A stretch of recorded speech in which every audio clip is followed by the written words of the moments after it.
Boa tarde, bom dia, boa noite, não importa o horário que você está assistindo esse vídeo. Hoje vamos ter uma conversa muito legal aqui com o Daniel Leal sobre diversidade nas empresas, um assunto extremamente importante. Já quero agradecer ao Daniel pela disponibilidade de estar aqui conversando com a gente. Muito obrigado, Daniel, por estar aqui. Matheus, oi pessoal, tudo bem? Muito obrigado vocês por estarem assistindo. E, Daniel, já queria que você se apresentasse e falasse um pouco sobre a Carbon, a empresa com qual você é cofundador. Vamos lá, o pessoal quer ouvir. Legal. Bom, acho que o meu sotaque denuncia que eu sou carioca.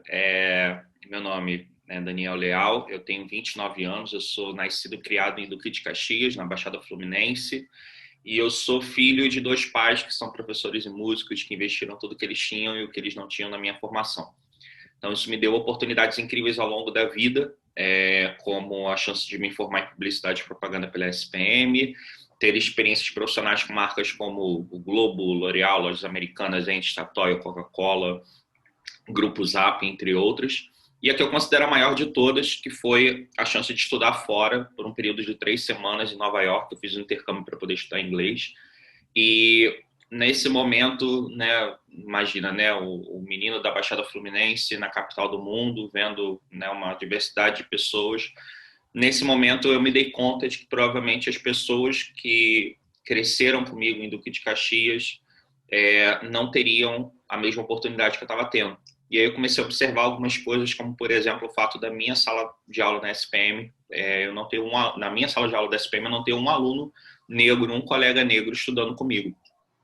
Quanto mais alto eu ia na hierarquia das empresas com quem eu trabalhava, menos mulheres e pessoas com deficiência eu via, eram muito mais homens brancos, cisgênero, heterossexuais, e isso se cruzou, né, na minha jornada de reconhecimento pessoal enquanto homem gay.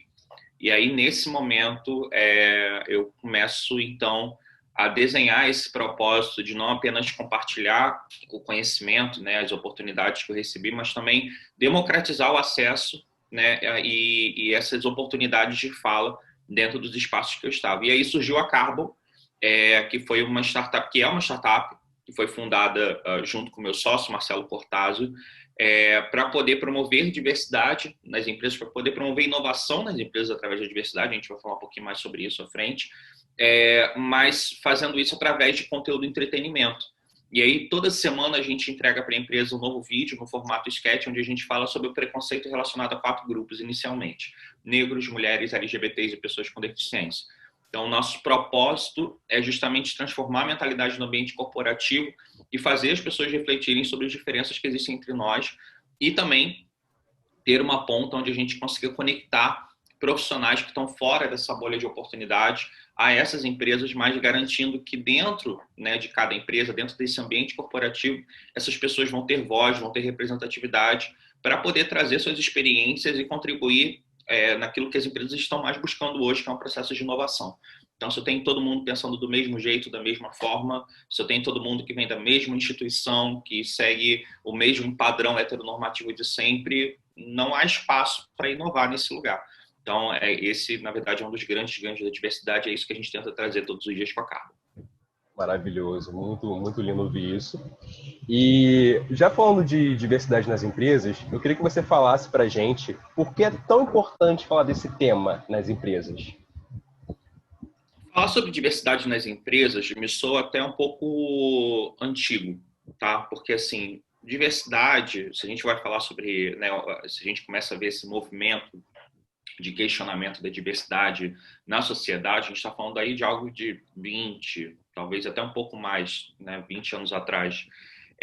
Então, a gente em 2020 ainda está falando sobre por que tem que ter diversidade, me parece um pouco antigo, né? Mas vamos lá, né, fazer esse papel educativo. Acho que eu acabei de falar, né, na pergunta anterior, como que você faz para inovar se você tem o mesmo grupo pensando o mesmo problema? Né? Uma grande forma, né, talvez a melhor forma hoje de você inovar é justamente trazer pessoas diferentes, convivências diferentes, para poder pensar um mesmo problema, e aí você vai ter a chance de ter novas soluções. Então, esse é o principal ganho e essa é a principal questão, né, pela qual as empresas hoje estão correndo muito atrás de diversidade. Porque elas entenderam que para você ser inovador, você tem que ter pessoas diferentes, com vivências diferentes, pensando em soluções. Então, essa, na verdade, se tornou a grande corrida, né, das empresas. Só que, no meio disso tudo, acho que como todo assunto que surge, como todo tema que surge como novidade, por mais que não seja, não deveria ser pelo menos, acabam vindo aquele movimento do eu preciso promover diversidade, então eu vou trocar a foto do meu avatar no LinkedIn por uma bandeira LGBT, e aí a empresa acha que está fazendo, né, tá sendo uma empresa diversa. Ou então, eu vou contratar uma pessoa negra, né, para poder trabalhar aqui. E é isso, não é pensado, por exemplo, quantas pessoas dessa empresa fazem parte da liderança e são negras, quantas pessoas, por exemplo, fazem parte do quadro de colaboradores e são assumidamente ou declaradamente LGBT+, ou quantas mulheres, né, fazem parte da liderança daquela empresa. Então, assim, é uma série de questões que não são pensadas. E aí a empresa vira e fala, não, eu tenho diversidade. Por quê? Porque eu tenho pessoas diferentes. Mas não basta apenas você ter pessoas diferentes. Você tem que entender se as experiências e vivências delas são valorizadas ali. A gente não cabe, dentro da mesma frase, a gente falar sobre diversidade e meritocracia. Né? Porque se a gente pensa, por exemplo, a situação das pessoas trans, por exemplo, no país, a gente tem uma expectativa de vida dos brasileiros de 70 anos e de uma pessoa trans de 35 anos. Então, qual é o espaço que essa pessoa tem no cenário de vulnerabilidade social, física, psicológica, emocional, de investir, por exemplo, numa formação, de estar apta, por exemplo, a inglês fluente? Né? Quantas pessoas trans têm inglês fluente, têm inglês intermediário, têm formação universitária?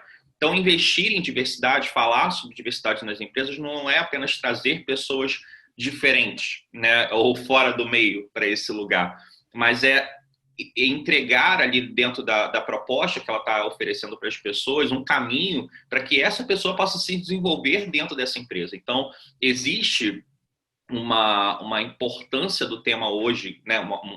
Existe o tema diversidade ganhando importância hoje dentro das organizações e é necessário que a gente fale sobre o que significa trazer diversidade para dentro das empresas. Não existe trazer diversidade sem falar de inclusão.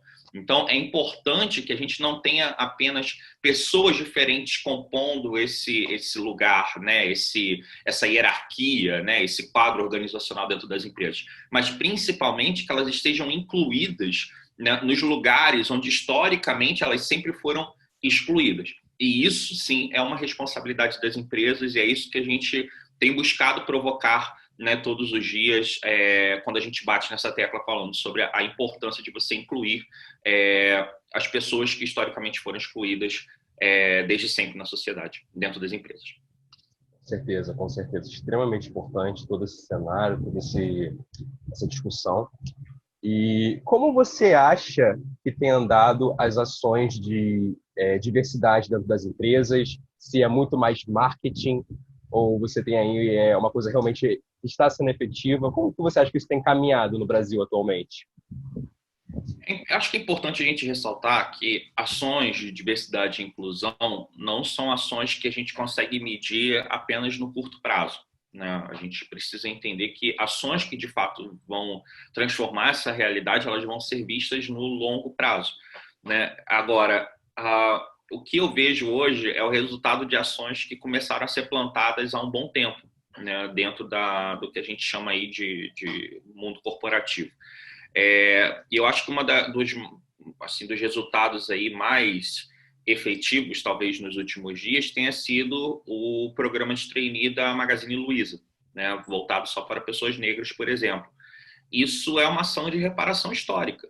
Né? E aí todo o questionamento, né, que aconteceu mas e se a gente fizesse e se fosse um programa só para pessoas brancas, né, E aí, assim, é engraçado que as pessoas que falam isso não percebem que a gente tem aí uma média, eu não vou falar o número para não errar, enfim, mas assim, basta você jogar no Google e ver quantos programas de trainee estão abertos, né, ao longo aí do ano de 2020, só de 2020, e perceber quantos são exclusivamente para negros. Né? Eu acho que eu contei junto com a Magazine Luiza mais 2, se eu não me engano, mas no máximo são 4. Né? 4 com uma proporção de, sei lá, de 200 programas abertos. Né? Então, quando a gente olha, e aí se você pega, você pode fazer uma pesquisa simples no LinkedIn ou no Google e pegar, por exemplo, fotos dos selecionados, né, das pessoas que foram selecionadas para os programas de trainee das empresas, né, de grandes empresas. Você vê que a maioria, se não todas as pessoas do programa são brancas. Então, assim, porque e se tivesse um programa para branco? Mas sempre teve. Tipo, o mundo sempre foi voltado para a gente. Né? Então, assim, olhar, né, para as pessoas hoje, aí a gente volta para aquele ponto, né, no sentido de desenvolver talentos, né, de criar espaços, ações afirmativas para que essas pessoas possam trazer suas narrativas.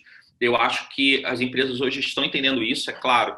A gente tem uma longa jornada aí pela frente, ainda tem empresas que não entenderam o que significa de fato ser uma empresa inclusiva, de não utilizar simplesmente uma bandeira ou uma causa para poder promover, enfim, uma marca empregadora, mas a gente tem, embora a gente tenha muitos desafios pela frente, a gente tem conquistas muito importantes e o que me anima, na verdade, sobre esse tema e pensar que a gente tem tido uma efetividade nisso, é que diversidade não é um tema que está caindo, né? Não é uma onda que está simplesmente perdendo força, pelo contrário, ela está só começando e a tendência é que esse tema ganhe cada vez mais força e relevância daqui para frente, porque ele caminha novamente, eu gosto muito de afirmar isso, até porque são empresas, não são ONGs, então assim, uma empresa, obviamente, ela está buscando lucrar, ela está buscando, né, dar retorno, enfim, não só para os empregadores, mas para os investidores, enfim.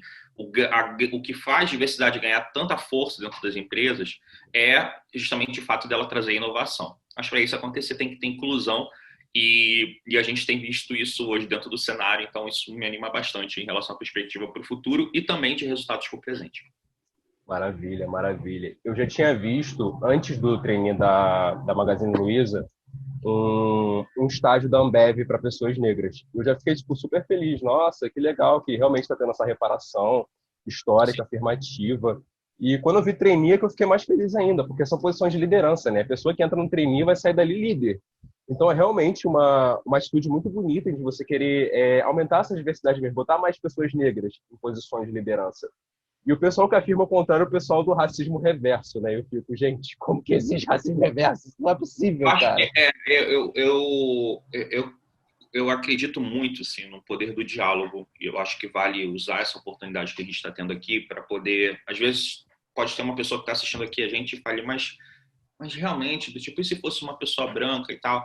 E aí eu quero convidar, de repente, você que está pensando nisso, a refletir de uma forma assim, bem, bem simples e bem do dia a dia mesmo. Você começar a observar nos espaços que você está presente. Vamos supor, você vai no restaurante, comece a questionar quantas pessoas negras estão comendo, quantas pessoas negras estão servindo as pessoas que estão comendo. Né? Quando você estiver andando na rua, perceba, né? Tá andando na praia, por exemplo, vem uma pessoa de camisa de time de futebol, bermuda e chinelo. Se é uma pessoa branca, você vai sentir medo. Se for uma pessoa negra, você vai sentir medo. Você está andando na rua, vem uma pessoa branca na sua direção, vem uma pessoa negra na sua direção, né? Utilizando a mesma roupa, enfim.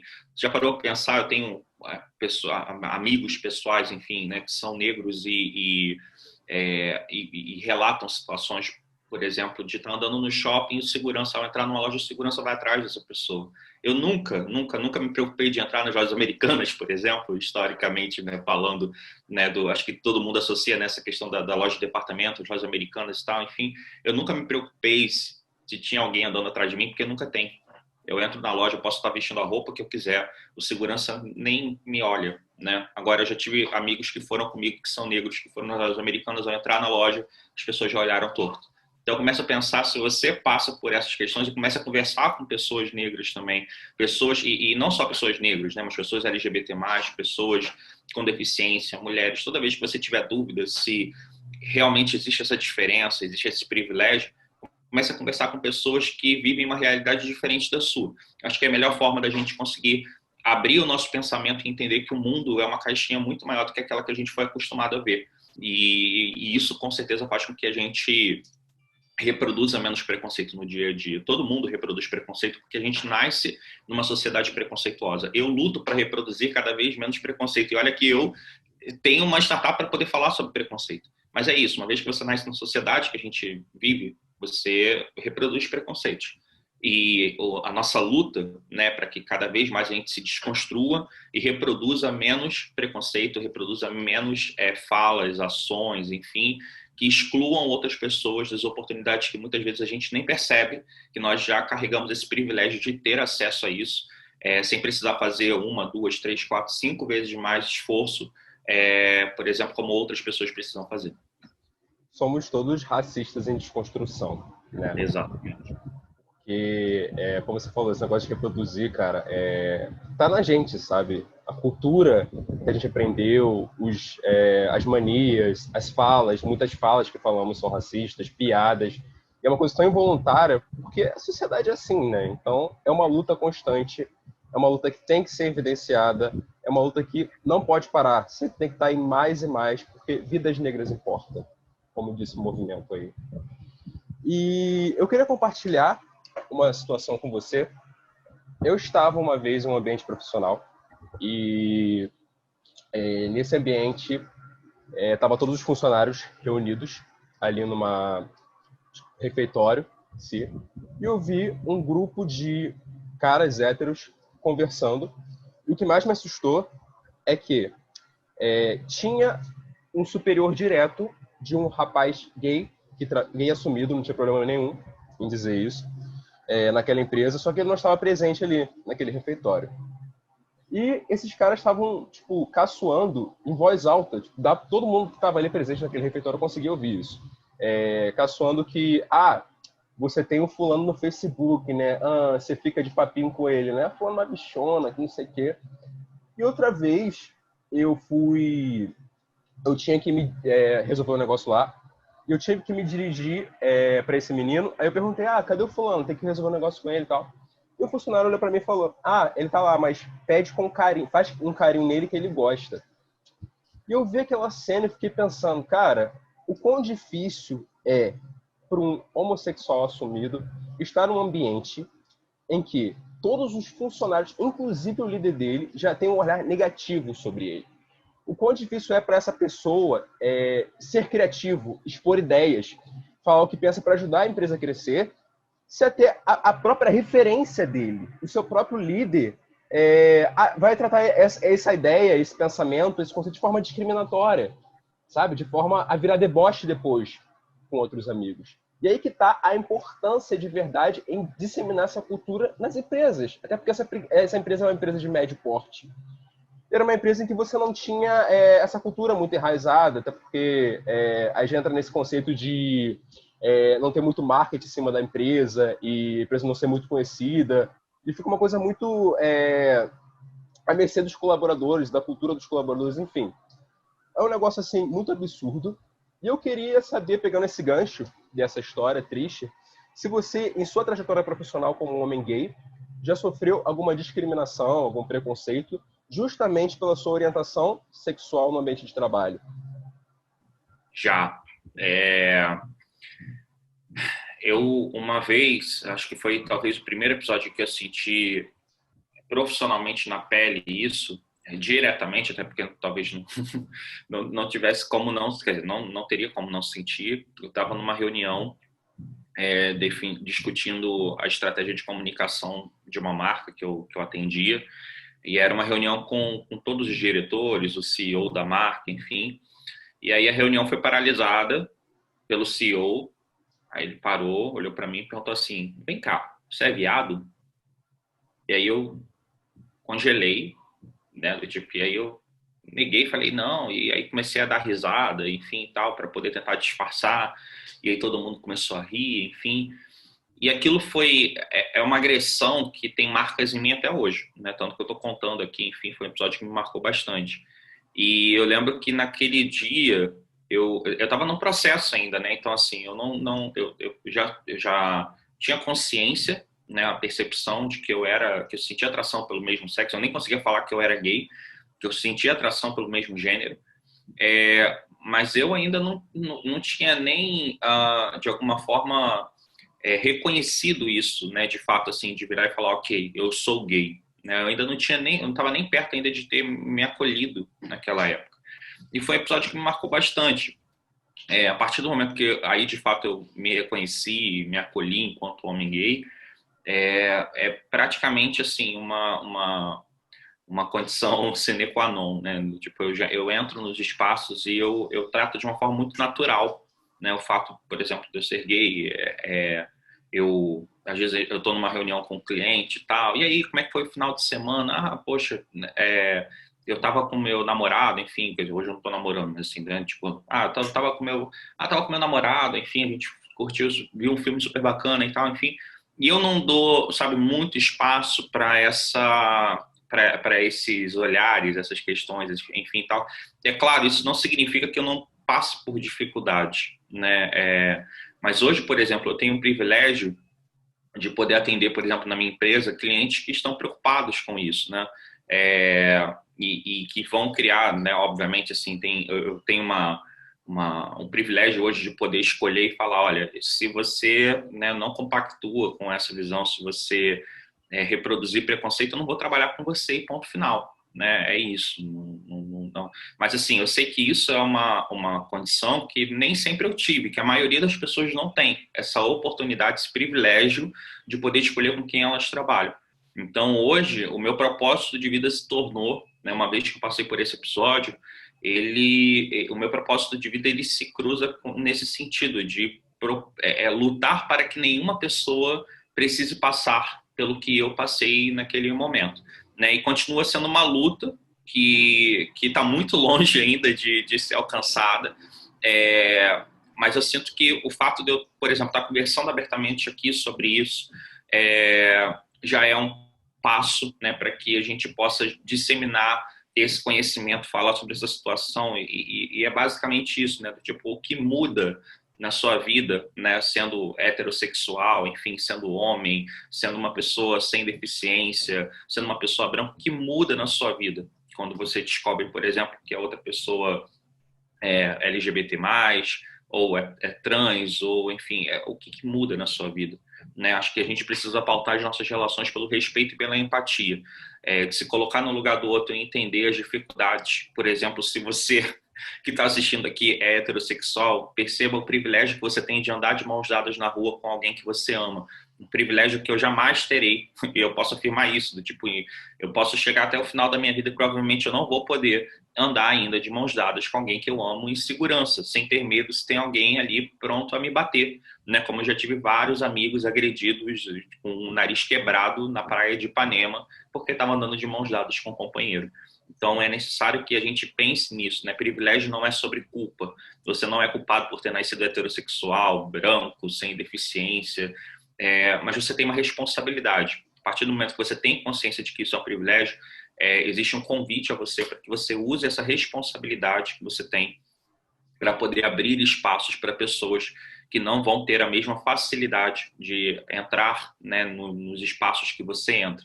Né? Então, isso não é sobre culpa, isso não diminui as dificuldades que você enfrenta, às vezes, se você é uma pessoa branca, mas que não tem, que não é classe média ou classe alta, enfim, são coisas diferentes. Mas acho que é importante a gente estar disseminando esses conhecimentos aqui, porque, com certeza, você pode utilizar esse teu privilégio de alguma forma para fazer com que essas oportunidades cheguem às pessoas que realmente precisam e que vão ter muito mais dificuldade de alcançá-lo. Certeza, com certeza. E a pior coisa desse episódio, né, é você ter que, esse episódio com o CEO lá da empresa, é você ter que negar, né, quem você é, justamente para não sofrer uma agressão maior ou ser mais ridicularizado naquele meio.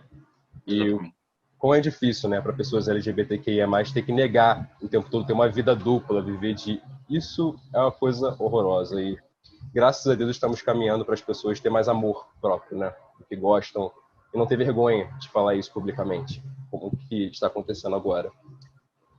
E já estamos caminhando para o final e, como todos aqui sabem, a SPE é uma organização internacional de engenheiros de petróleo, exclusivamente do setor de óleo e gás. E, como muitos já têm um senso comum de se imaginar, em empresas offshore, em plataformas de petróleo, em grandes empresas multinacionais, a gente tem um cenário em que o profissional de engenheiro, seja qualquer que for a engenharia, tá? Pode lidar com operários que são muitas vezes homofóbicos, pode lidar com operários que querem a figura do cara másculo, heterossexual, para impor respeito.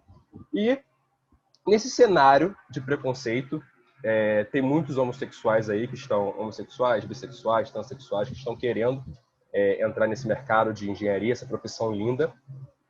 Qual é a mensagem, de acordo com as suas vivências, suas experiências, que você tem a passar para esses jovens homossexuais que têm medo de sofrer esse preconceito no mercado de trabalho? Acho que a primeira coisa, e talvez eu quebre algumas expectativas aqui, mas a primeira coisa que eu quero te dizer é: busque, em primeiro lugar, estar seguro.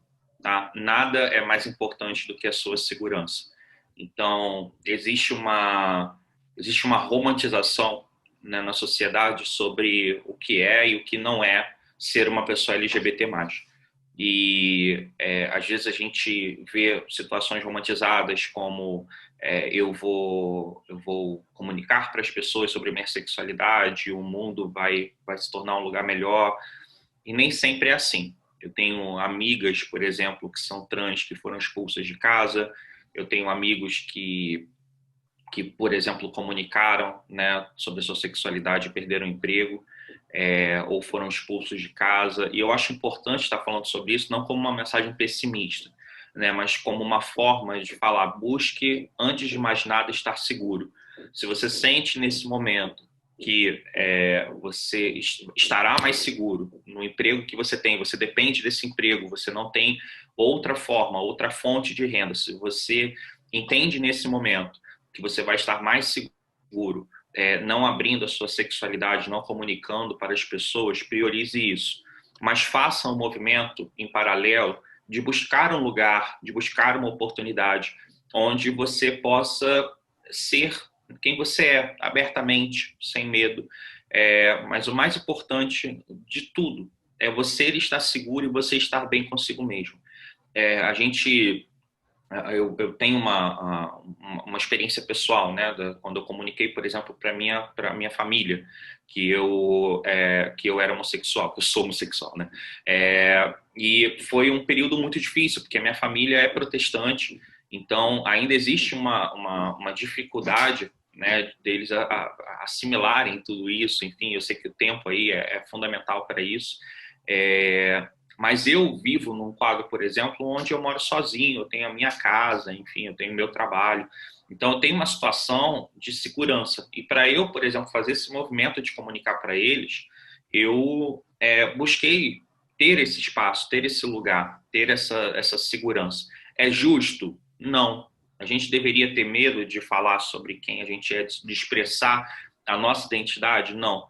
Mas até como um ponto importante para a gente poder refletir aqui, quem perde essa força, essa criatividade, esse talento, é a empresa que você está. Se ela não tem um espaço para que você possa expressar a sua identidade de forma segura, com políticas de governança que declaradamente punam qualquer tipo de preconceito, qualquer tipo de homofobia, ou racismo, ou machismo, quem perde é a empresa, porque ela não vai ter uma pessoa que tem total possibilidade de trazer ideias inovadoras, porque o que uma pessoa homossexual vive, né, todos os dias, as dificuldades que a gente enfrenta, faz justamente com que a gente precise ter mais criatividade para poder driblar essas situações, né? Então, se a empresa estava buscando alguém criativo e ela não valoriza o seu talento, procure outra empresa, procure outro lugar.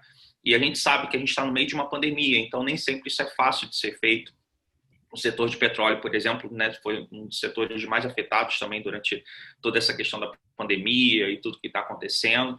Então, é importante que a gente, nesse momento, né, enquanto pessoas LGBT+, que a gente busque a nossa segurança e principalmente que você busque estar bem consigo mesmo. Se você estiver bem consigo mesmo, se você estiver aceitando quem você você vai poder fazer esse movimento de forma talvez até um pouco dolorosa, porque obviamente é muito chato, é muito triste a gente não conseguir abrir, né, para as pessoas se expressar, ter a liberdade de expressar quem nós somos.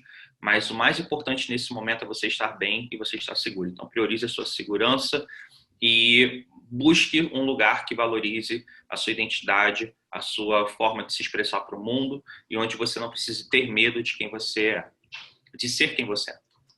Com certeza. Então, Daniel, chegamos ao fim da nossa entrevista.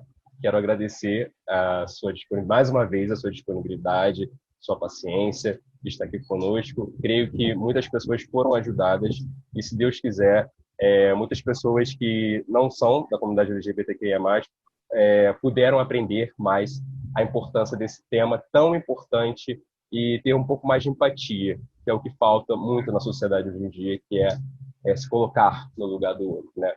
Então, eu até tinha esquecido de comentar, gente, o Daniel estudou na Unigra Rio, então é um exemplo aí de um ex-aluno bem-sucedido, que serve muito de exemplo aí para o pessoal da comunidade que quer lutar pelos seus sonhos e viver de propósito, né? Porque o Daniel vive pelo propósito dele. Então, o recado que eu e ele temos a dizer é: viva pelo seu propósito, não deixe de ser quem você é, e vamos embora, porque o céu é o limite para quem acredita. Então, muito obrigado, Daniel. Obrigado, Matheus. Obrigado, pessoal. Nos vemos por aí.